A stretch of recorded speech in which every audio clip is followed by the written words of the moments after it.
Welcome back, everyone, to Joy Boys, episode 2. Today, 2 boys. That's it. Here we go. Chapter 1044. Big one. Let's do it.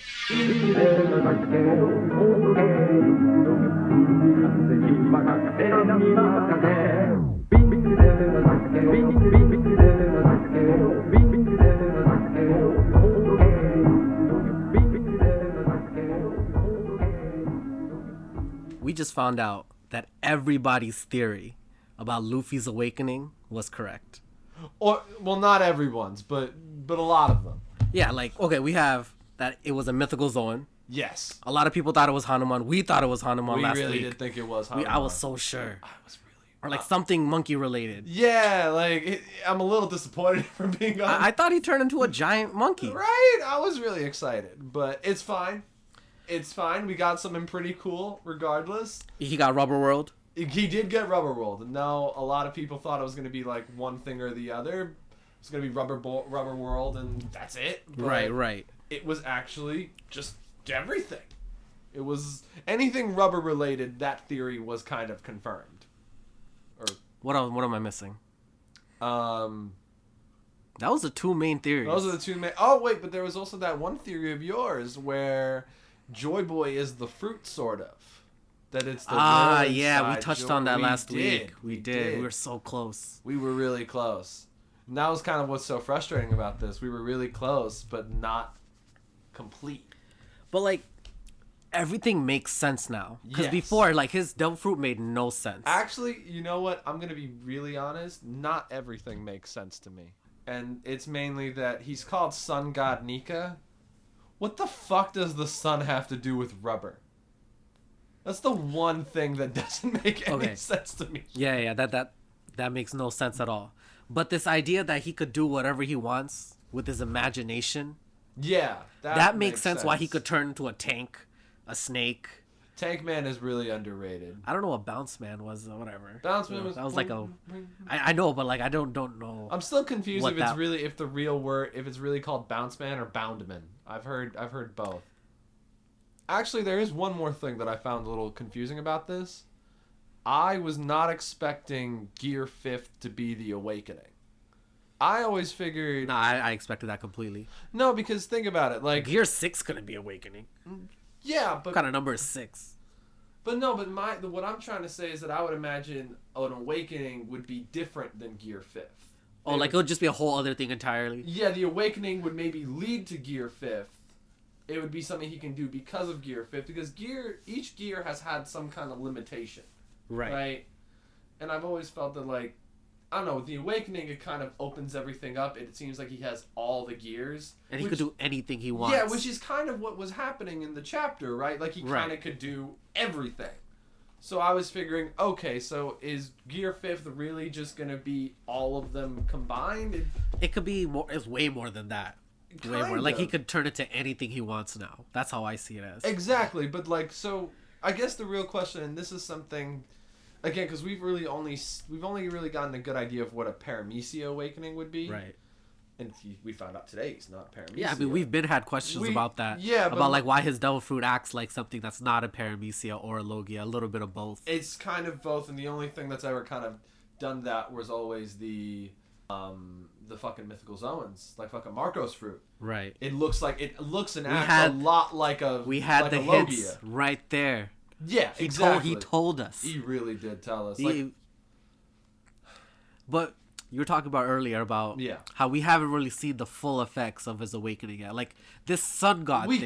We can't have. If like it just makes him like do that and like get bigger and get all. He looks like a fucking one of those like muscle action figures. Popeyes.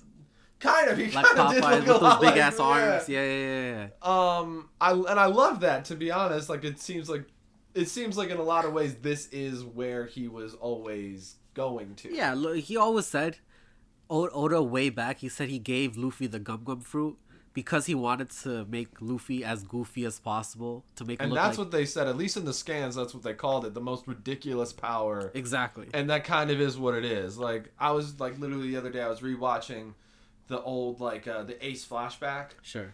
And I could literally, and I remember he was trying to prove to everyone my devil fruit power is cool, and it was just He ended up punching himself more than anybody else with his Gum Gum pistol. I just want to know what this sun god thing is about.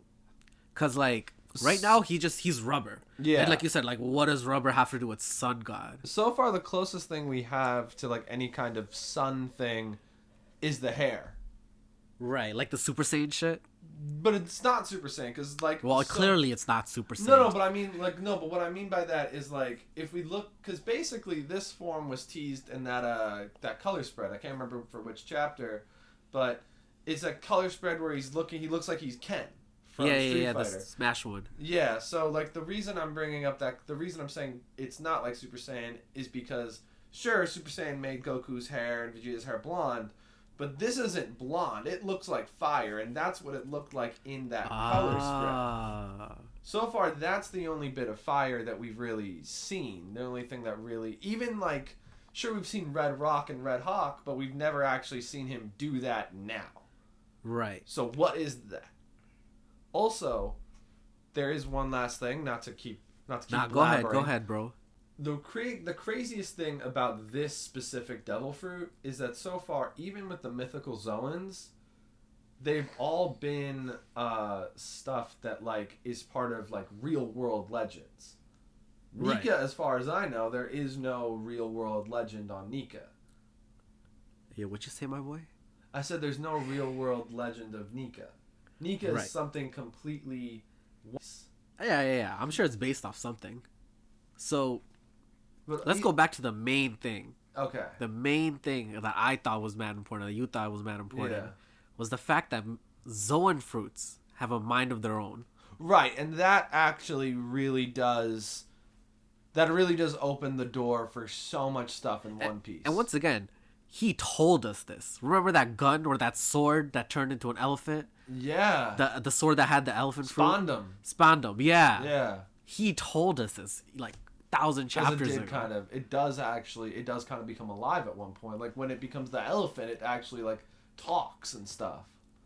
Funkfried, that was the name of the sword. Alright, yes, but this idea that they have a will of their own makes it sound like this fight is some sort of destiny. Where it's like Kaido's will from like the fruit Kaido has, the will of that fruit from way back, maybe from previous users, maybe from the original the Gum Gum tree, was it, or just the double fruit tree? We have no idea where they come from. We got no idea. Regardless, right? Yeah. It seems like this battle was just destined to happen because of their two fruits. Maybe. I will say one thing though. And this is actually something that's kind of confusing about One Piece when you think about it, especially with the mythical Zoans. Like the Phoenix, this Azure Dragon, like it's Seiryu or whatever. Sure. These are all real world myths. Yeah. But how do they relate to the One Piece world? How do they know these myths, sort of? You see, so that also, as far as I don't really know the Seiryu story that well. I just know it's about a fish that wants to fly. Okay. Yeah, I don't know. We got to do our research on that next time. So, and then that's why it becomes a dragon, almost. Sure. So some Gyarados shit. Basically, so the way I'm looking at it is like, in a way, if that is actually the whole story, essentially, it's a fish that wants to be greater than it is. That actually does fit Kaido perfectly to a T. He's a person or an Oni or whatever that wants to be something more than he is. So he does all this crazy shit, but at the end of the day, just like his fruit is called the fish fruit. It's not a dragon fruit. Right. It's still a fish fruit. It's still like, so he can laugh like Joy Boy, he can be strong like Joy Boy, he can do everything like Joy Boy, but he isn't Joy Boy. And you don't think, this is what I'm thinking, is that these fruits, I mean, sure, what I think will happen is that these fruits will take over the user, in a way. Like, sure, they influence their will on them, but I feel like they're gonna take over, like Luffy take over Kaido. You think that's why Luffy's laughing all this entire fight so far? Yeah, he's like acting not like himself in a way. You're right. Maybe he's acting more of himself. No, because even the art style is a little bit different with him. Like, oh yeah, for example, like when Kaido shoots that blast at him, his eyes just pop out like that. Never happened. I've never seen that. It's like truly the goofiest, which is hilarious. This is like one of the most. This might be the most intense fight in One Piece history, but it has had some of the goofiest. This is one of the goofiest like drawn panels. So this is what I'm thinking. I can't remember exactly all the lore with Kaido or what happened way back in Wano with the dragon, right? But I'm thinking this devil fruit that Kaido has something to do with the dragon way back, because we see that giant skull that also is an Oni. The fact is, I think that one of Kaido's ancestors, right, way back, an OG Oni, right, he had the same fruit as Kaido. And I guess there was some massive battle with Ryuma, I guess, right? This is why I think that Luffy is not the one that's gonna defeat Kaido, it's Zoro. Because way back we know that there was a giant dragon and Ryuma, bodied his shit, right? Yeah. I think Zoro's gonna do the same. Like, it's the same history repeating itself. That is a low-key popular theory for the fans, too. Yeah, because it happened in Punk Hazard. I feel like that foreshadowing was there for a reason. That is true. There was a lot of dragon foreshadowing in Punk Hazard, even with, like, Kinemon, like, hating that little dragon that Vegapunk created. Like, the way he, like, kicked it and kept kicking it. Like, there was, like... Remember, I think it was Frankie or someone was like, bro, chill out. It's done. And, like... Another thing is that Kaido, he was making these smile fruits. Why was he making smile fruits, specifically ZOANs? I thought in the beginning ZOANs are probably the most easiest thing to make. Now, since he was the one, he either wanted to become Joy Boy or was looking for Joy Boy, right? And I think he was making these smile fruits to either become Joy Boy or face Joy Boy himself. He had to have known that fruit was a mythical ZOAN. Okay, I don't want to debunk you right now. Go ahead, debunk me. Go ahead. This is good banter. Okay. So first off, I think the reason they explained that they didn't give a reason why it was only ZOANs. First off, we have to remember who created them actually.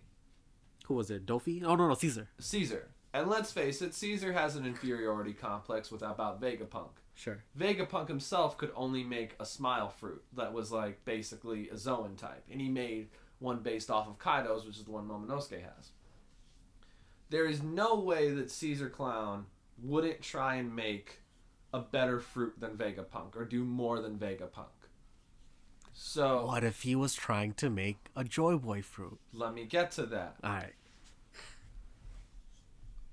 There's a good look. The fact that, and the way I'm looking at it is that the reason they were even able to make ZOAN fruits is because basically ZOAN is animal based. It's easier than making a fruit that gives you the power of rubber or strings. For sure. You know, in headcanon, that's how it is, yeah. But the other thing is that I don't think if Kaido knew what kind of fruit he was looking for, I think his actions would have been a bit different. What do you think it would have been? Well, for one thing, I don't think he would have been so quick to, basically deny Luffy as Joy Boy. If he knew what kind of... Because here's the thing, I mean, maybe he didn't know it was the Gum Gum fruit. Nah, he could have known. If the basic tenet of the fruit is that it has great rubbery powers... No. This is the thing. The world government changed the name of the fruit. So maybe he thought the Gum Gum fruit wasn't really the mythical Zoan sun god Nika. But Nika was supposed... Nika is... Say that word one more time. If Nika and Joy Boy are essentially the same thing... And to be fair, we still don't know how much about Joy Boy he knows. Right. The only person... Seems like he knows a lot. He has to know enough, but...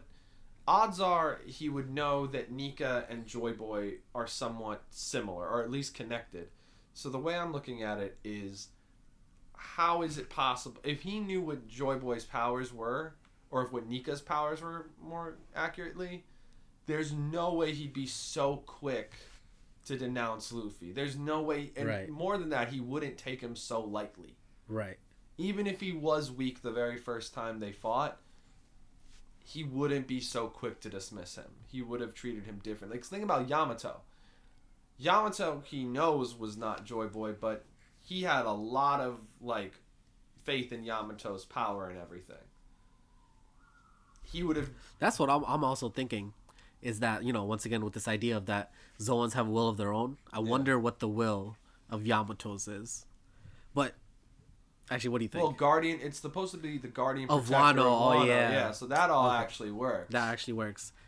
But also, like, going back to that whole will thing, let's look at the Zoans that we know of. Marco. The Phoenix is a healer. We don't know too much about the previous user. That's the thing. It's hard to know about the previous users. True, but again, it's not that the will of the previous user. It's the will of the fruit. Like their actions are based on the fruit. Yeah. So, if the Phoenix is a healer... That would make sense, because Marco is a medic. Then Chopper, human. Medic. I guess, but also you could give him credit that he's large emotional range. Let's talk about our main guy, though. Yeah. Joy Boy, and his will. Because we know that he's going to go back to Fishman Island. That's been prophesied. That's true. And we know that Joy Boy messed up somewhere, right? And he had this promise with Fishman Island. Was it to free them? To take him to the sun? I forgot the exact promise. But he broke a promise. Actually, you know what's interesting, though, now that you bring that up? Do you remember the vision, what it looked like? Yeah, it looked like fiery. Oh, sun god. Yeah. Yo. This is the thing, though. I honestly, difficulties. I honestly think that Joy Boy's still gonna fuck up Fishman Island somehow. Has to. I feel like her prophecy was absolutely correct, and like he's gonna fuck shit up. Well, her prophecies have never been wrong. Never been wrong. This is why I think that there's an evil Joy Boy out there. Sure, he's a liberation warrior, but maybe not really. Maybe he liberates people on accident, but he's really just a conniving dude. To be fair, Luffy has basically liberated most people by accident. He's just angry at whoever. It's not because he necessarily cares about their plight. It's more like, I don't like you. And he kind of accidentally saves everyone. All right. I'm going to wrap it up now. Oh, wait. There's one thing we should say before we wrap it up. Go ahead. Quick note to everyone. I'm sure some of you noticed this. Sanji's eyebrows are back. They're back, bro. He's back to normal. Yeah, because I checked, like, basically if you turn it around or whatever, it's supposed to look like a 66. It looks like a 99 now. It's not there. But what does that mean for him? Does that mean did he lose his powers? Yeah. Or is this something he just activates? I hope it's the latter, because I still want him to have these sick powers. Yeah, because if he doesn't have them anymore, there's no way he can keep up with Zoro or Luffy. Those Germa enhancements were sick. They were sick. They made him like top tier Yonko level. Like low key, he could like now the difference between him and Zoro is a lot harder to tell. Even without the raid suit. Because let's be real here, he already has most of the powers of the raid suit. And now he can move. Well, what was the power? Being invisible? Being invisible, and also like the flying. Boing, boing, boing. Okay, yeah. And like, then there's the flying, and the also enhanced strength. But the fact is, none of his family had hockey.